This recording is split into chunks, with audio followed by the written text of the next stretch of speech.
Assalamualaikum. Dalam hidup kita ni, ada banyak benda yang kita buat secara automatik kan? Tapi pernah tak kita terfikir, macam mana kalau satu amalan kebersihan yang paling asas sebenarnya ada makna rohani yang sangat mendalam?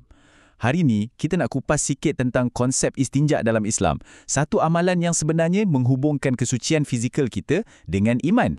Soalannya, macam mana perbuatan membersihkan diri, sesuatu yang kita buat setiap hari kan, boleh diangkat jadi satu bentuk ibadah? Inilah persoalan menarik yang akan kita cuba rungkai bersama dalam perkongsian kali ini. Okey, untuk faham, kita kena mula dari yang paling asas. Jadi, apa sebenarnya istinja ni? Dan kenapa pula ia dianggap macam tiang seri kepada kesucian dalam Islam? Jom kita tengok. Ringkasnya, macam ni. Istinja ni ialah perbuatan kita bersihkan najis selepas buang air. Tapi, cuba perhatikan perkataan penting kat situ. Hukumnya adalah wajib. Ini bermakna, ia bukan setakat amalan kebersihan yang, digalakkan buat. Tak, ia adalah satu tuntutan asas untuk setiap orang Islam. Wajib. Amalan ni bukan benda baru tau. Ia datang daripada contoh yang ditunjukkan sendiri oleh Nabi Muhammad SAW. Hadis ni bagi kita gambaran yang sangat jelas. Seorang sahabat cerita macam mana dia sendiri akan sediakan air untuk baginda beristinja. Ini tunjukkan betapa pentingnya amalan ni, sampai ia jadi sebahagian daripada rutin harian Nabi kita.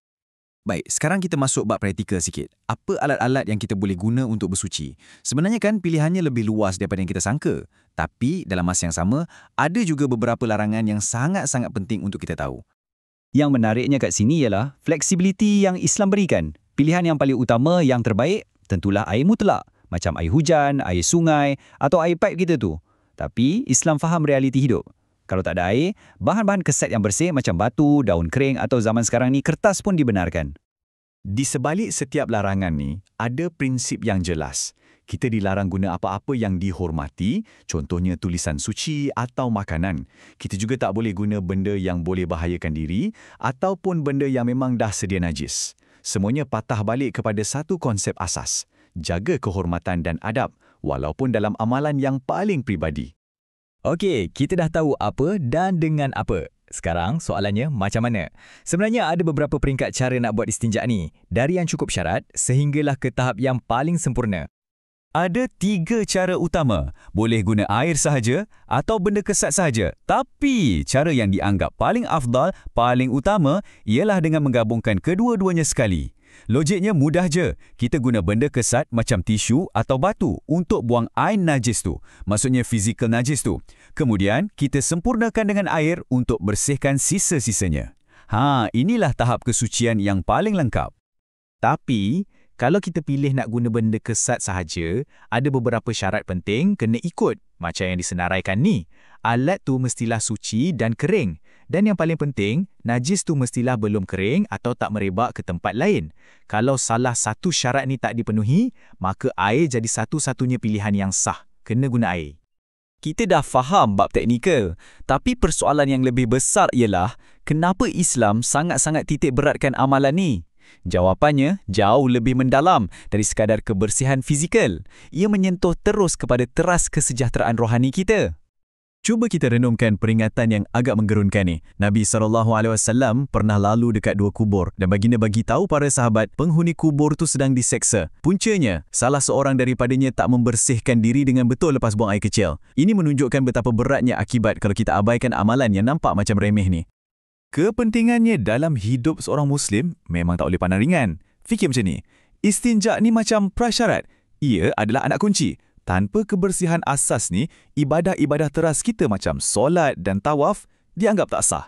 Ia langkah pertama yang menentukan sama ada pintu untuk ibadah-ibadah lain tu terbuka atau tertutup rapat.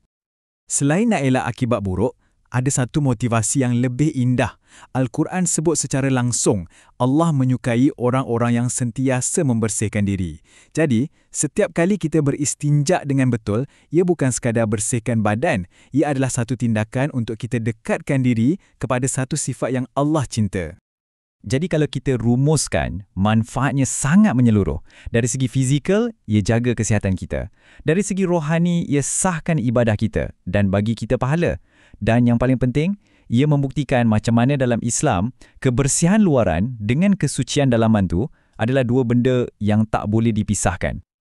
Istinja ni sebenarnya tak berdiri sendiri. Ia sebahagian daripada satu set adab yang lebih besar yang kita panggil adab qada hajat. Inilah cara Islam mengubah satu keperluan biologi menjadi satu amalan yang penuh kesedaran dan juga penghormatan. Cuba kita tengok adab-adab yang nampak mudah ni. Kita diajar masuk tandas dengan kaki kiri sambil baca doa minta perlindungan. Bila keluar, kita guna kaki kanan dan baca doa tanda kesyukuran. Tindakan-tindakan kecil macam ni mengubah satu rutin harian menjadi satu momen zikir, mengingati Tuhan sebelum dan selepas. Ada juga larangan-larangan untuk jaga adab. Contohnya, kita dilarang guna tangan kanan untuk bersuci sebab tangan kanan tu kita dah khususkan untuk benda-benda mulia macam makan. Kita juga dinasihatkan supaya tak bercakap, tak menghadap kiblat kalau di kawasan terbuka dan tak bawa masuk apa-apa yang ada nama Allah. Semuanya untuk kekalkan rasa hormat.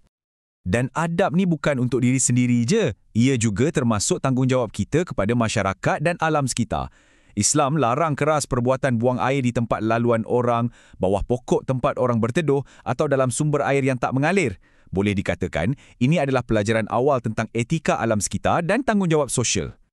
Dan kita kembali semula kepada persoalan utama kita tadi. Istinja adalah jawapannya. Ia bukti nyata macam mana dalam Islam tak ada perbuatan yang terlalu duniawi atau terlalu kecil untuk jadi ibadah.